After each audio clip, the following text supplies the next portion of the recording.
What's up, everybody? This is J. Ryan Seba with Tragedy Mask, the sole member of Tragedy Mask, and I'm here to talk about my new album, THEATRUM TRAGOEDIA.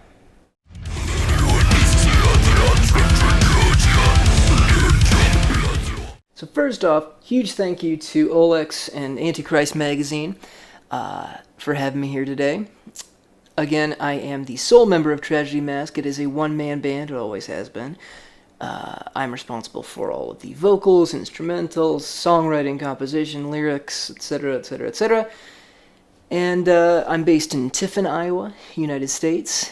And I think without further ado, we can just kind of get into the questions. I think that they're going to have the links down below if you want to check out my stuff.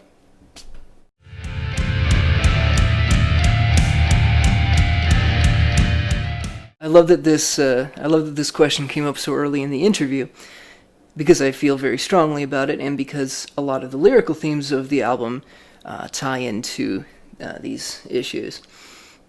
I think that a populace is a lot easier to control when it's divided from the inside out, and I think that things like racism and xenophobia are tools that the powerful use to, for that purpose. I would say that I think that we've lost the distinction between, the world around us and our virtual information sphere. And I think that blurred line created a breeding ground for these evil entities to come in and stoke these fires of hatred and division. And I think that the politicians and mass media have kind of all followed suit wherever you are in the world. And now what you're seeing is that people are fighting back, and that people are trying to extinguish these flames. And whether that be through civil unrest or through the creation of art, we all have a responsibility in this fight. And I think that we take it one step at a time, and that we're already seeing some systemic change, which is great. And I think that we have a long ways to go. So Black Lives Matter. Next question.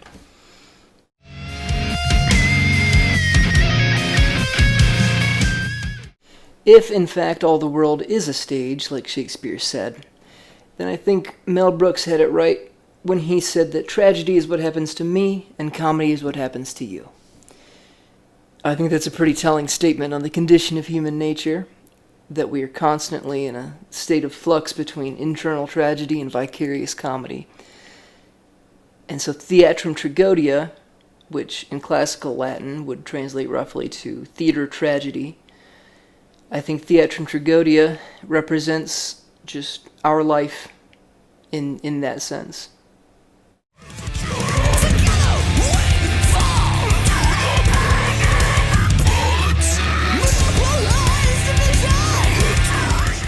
First track on the album is Autothesis, and that song deals with the COVID-19 pandemic as it relates to systemic control and dehumanization through the virtual information sphere and through division. And I find a tragic irony when you turn on the TV and there's a commercial saying, "Together we rise," and then immediately thereafter there is a mass media puppet that comes on and stokes the flames and calls the pandemic a conspiracy and dehumanizes the thousands and thousands of people who have died. And that's what inspired me to write the song.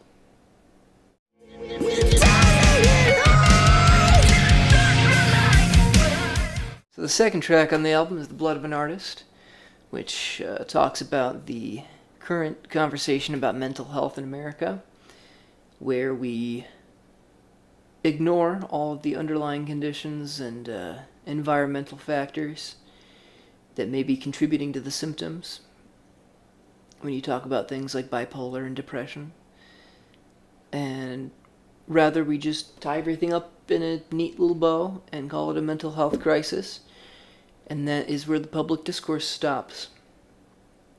All the while, we are draining funding from the arts in schools, despite them being a healthy emotional outlet.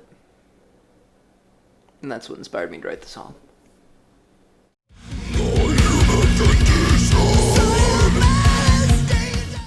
Third track on the album is Human Condition. That song deals with the inherent futility of humanity. And yeah, I'm super fun at parties too, by the way, but no.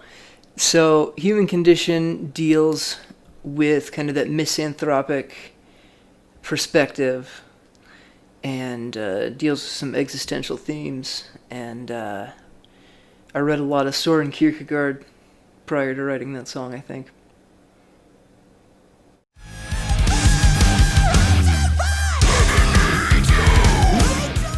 Then we get into 72, which is probably the most personal song on the album for me, I would say. And I won't get into the significance of the number 72 in that song, but I will say that this is about the closest that I can ever imagine myself writing a love song. So, sorry, wife and child, if that's insufficient.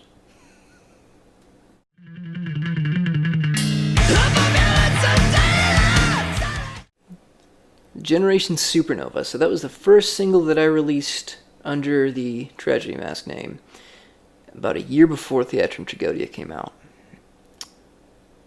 Lyrically, well, so you hear conspiracy theorists talk a lot about like literal brainwashing and you know, the MK Ultra program and stuff. But I think that if you take a step back, that it's easier to kind of see the big picture of it, which is that on a systemic level, it's more of a catalyst, at least in my view, where the unraveling is set into motion and we take it from there to destroy ourselves from within.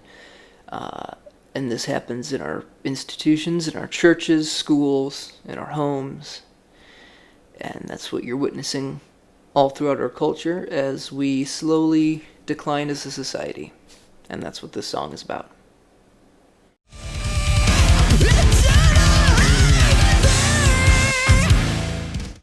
Sisyphus is, well, Sisyphus is my favorite song on the album. Well, maybe not. I don't know.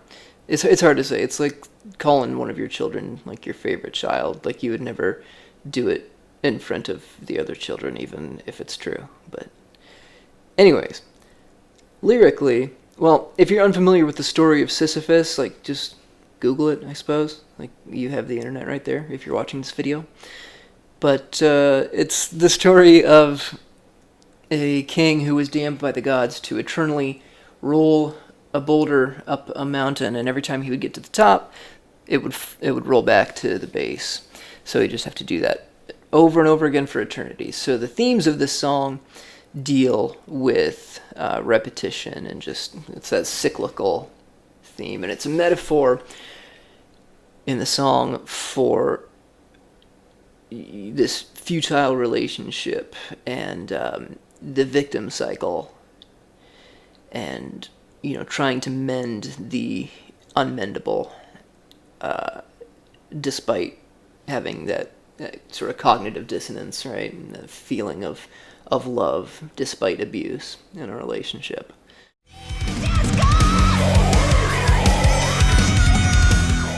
Then finally we have Nowhere to Run, the song. And Nowhere to Run, lyrically, there's a lot of imagery in it, and I think it's more interesting if I kind of leave the interpretation of that imagery up to you as the listener, which I would say for all of my songs, but in particular this song. I would say that the ultimate theme to take away from Nowhere to Run is the same theme as a lot of the other songs on the album, which is that you reap what you sow. And that's what I've got.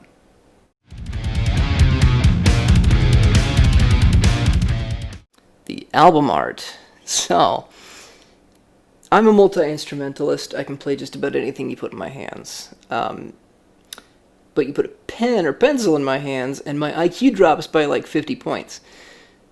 So, the masks that you see on the cover, I actually sculpted out of clay and did some Photoshop stuff too. It's a very technical term, Photoshop stuff. Yeah, and that's the album art. I wanted it to be stark and simple, but eye-catching in its bleakness. Not bleak like a black metal album cover where it's a black and white forest or something like that, but you know what I mean.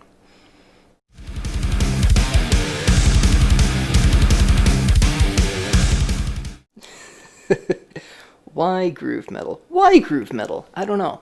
I wouldn't call it a conscious decision on my part.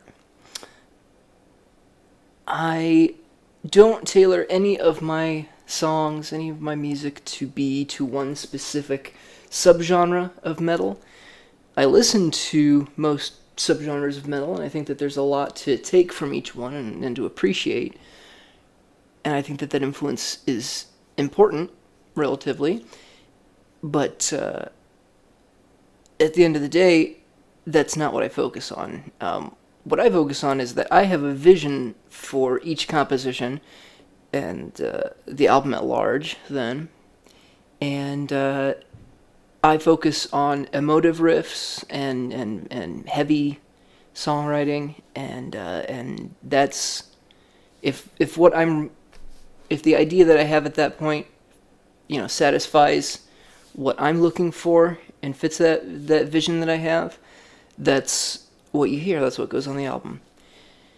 So classify it as you will, but that's not really what my goal is not to classify it. So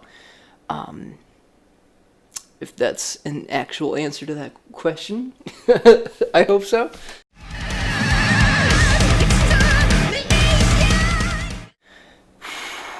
Do I think that a label deal is important? No, I don't. Not at this point, not for me. And I would say that, to each their own.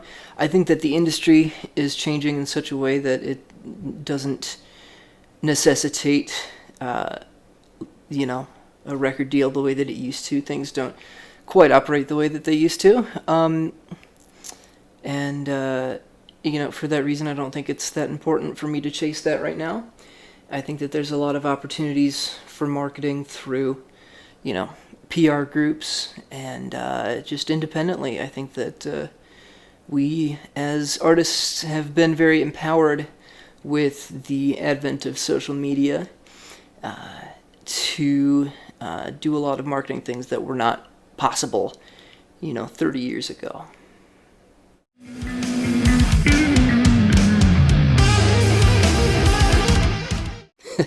No, because you see, if I put the sousaphone here and I put the tambourine here, no.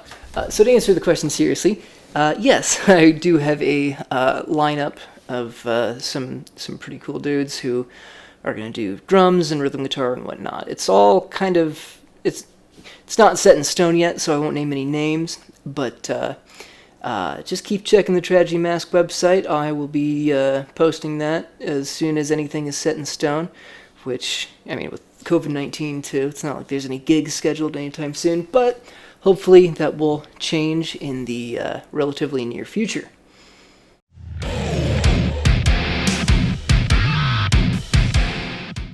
My favorite new album.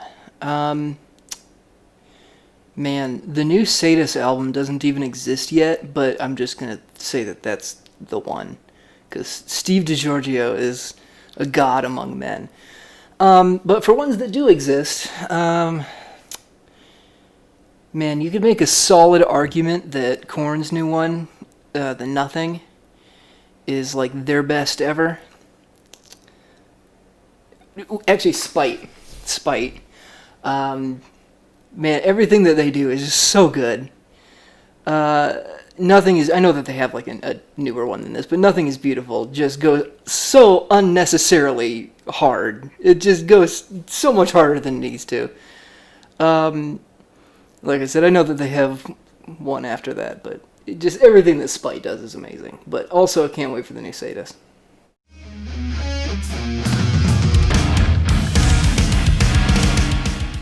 My ultimate goal, and I kind of touched on this in the genre question, would be to challenge conventional norms. I want to create innovative music that changes the conversation about metal. I want to advance metal, and I want to inspire other people to do the same. I think that if we rely on these norms to dictate our songwriting, that bleeds some of the creativity out of it. And whenever you bleed creativity out of an artistic project, you also bleed the emotion out of it. You also are missing some of the heart. And I want to bring that back. And I want to inspire others to do the same. And that's my ultimate goal. I mean, I'm a stay-at-home father besides that. So I don't have any grandiose dreams of, touring all around the world or anything at this point. But maybe when she goes to school and I have a little bit more time, then that will be something that I start to consider. But we'll see. But for now, that's the goal. That's all I've got for today. So, if you're still here, thank you for taking the time to learn a little bit more about Tragedy Mask. I hope that you will check out the new album, THEATRUM, TRAGOEDIA, which is available on TragedyMask.com, or Spotify, Apple Music, all of them, I think that the links are going to be down below, too. So, big thank you to Olex and Antichrist Magazine for having me here today. Really appreciate the opportunity. And if you'd like to stay connected with Tragedy Mask, I'm on social media, Facebook, Twitter, Instagram, all that. And, of course, TragedyMask.com for all your updates. So, thanks again.